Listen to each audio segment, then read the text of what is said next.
இன்றைக்கி சும்மா சமையலில் கவலை மீன் குழம்பு வைக்க போகிறேங்க. கவலை மீன் பாருங்கள் எவ்வளோ ஃப்ரெஷ்ஷாக சூப்பராக இருக்குன்ட்டு. எப்படி செய்யறதுன்னு பார்க்கலாம். ஒரு எலுமிச்சம் பழம் சைஸ் அளவு நான் புளி எடுத்துருக்கேன். தேவையான அளவு உப்பு போட்டுக்கோங்க. தண்ணி ஊற்றி ஊற வச்சுக்கலாம். அதுக்கு கொஞ்சம் சின்ன வெங்காயம், கருவேப்பிலை, தக்காளி, தாளிக்க வடகம், எண்ணெய், மிளகாத்தூள் எடுத்து வச்சுருக்காங்க. இப்போ நம்ம ஊற வச்ச புளியை நல்லா கரைச்சி எடுத்துக்கலாம். நல்லா கரைச்சி வடிகட்டிக்கோங்க.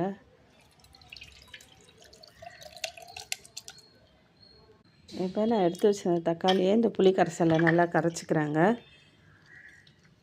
உங்களுக்கு காரத்துக்கு ஏற்ற மாதிரி மிளகாத்தூள் சேர்த்துக்கோங்க. நான் வீட்டிலே அரைச்ச குழம்பு மிளகாத்தூள் சேர்த்து தக்காளி நல்லா கரைச்சதும் மிளகாத்தூளை சேர்த்து கரைச்சிக்கிறாங்க.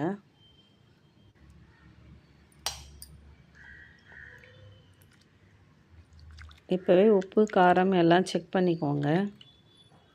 குழம்பு கூட்டியாச்சு. இப்போ தாளிச்சிடலாங்க. நம்ம மீன் குழம்பு செய்யறதுக்கு ஸ்டவ் ஆன் பண்ணி இப்போ சட்டி சூடாகிடுச்சு. தேவையான அளவு எண்ணெய் ஊற்றிக்கலாம். எண்ணெய் சூடானதும் நான் எடுத்து வச்சுருந்த வடகம் போட்டுடுறேங்க.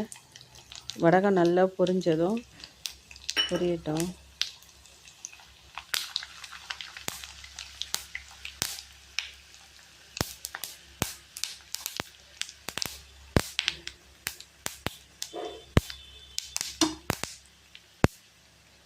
வடகம் பொரிஞ்சதும் நான் வெங்காயம், கருவேப்பிலை போட்டு நல்லா சேர்த்து வதக்கிக்கிறேங்க. நல்லா கோல்டன் ப்ரௌன் ஆனதும் நம்ம கூட்டி வச்ச குழம்ப அதில் ஊற்றிக்கலாம்.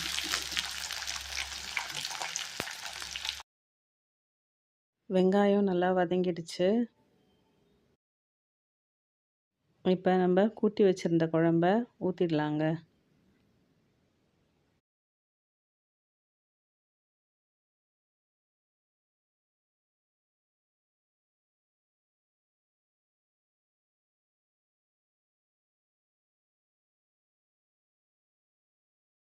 இப்போ கவலை மீன் குழம்பு தாளிச்சாச்சு. இப்போ மூடி நல்லா கொதிக்க விடுவோங்க.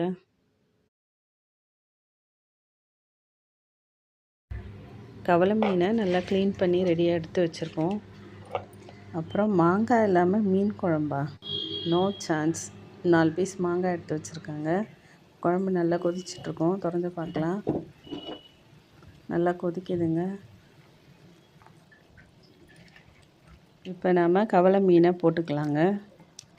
மீன் போட்டுட்டு அது கூடவே நாம் மாங்காவும் சேர்த்து போட்டுக்கலாங்க. ரெண்டுமே சீக்கிரமாக கொஞ்ச நேரத்துலேயே வெந்துடும்.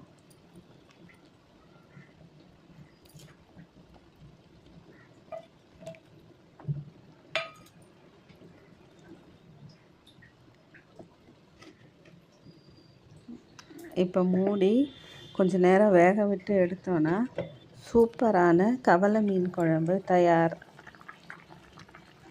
நீங்களும் இது போல் செஞ்சு பாருங்கள். எப்படி இருந்ததுன்னு கமெண்ட் பண்ணுங்கள். நீங்கள் எப்படி மீன் குழம்பு வைப்பீங்கன்னு எனக்கு கமெண்ட் பண்ணுங்கள். நானும் தெரிஞ்சுக்கிறேன். பாருங்கள், சூப்பராக ரெடி ஆயிடுச்சு. இந்த வீடியோ உங்களுக்கு பிடிச்சிங்க லைக் பண்ணுங்கள், ஷேர் பண்ணுங்கள், கமெண்ட் பண்ணுங்கள், சப்ஸ்கிரைப் பண்ணுங்கள். தேங்க்ஸ் ஃபார் வாட்சிங். தேங்க்யூ. நன்றி, வணக்கம்.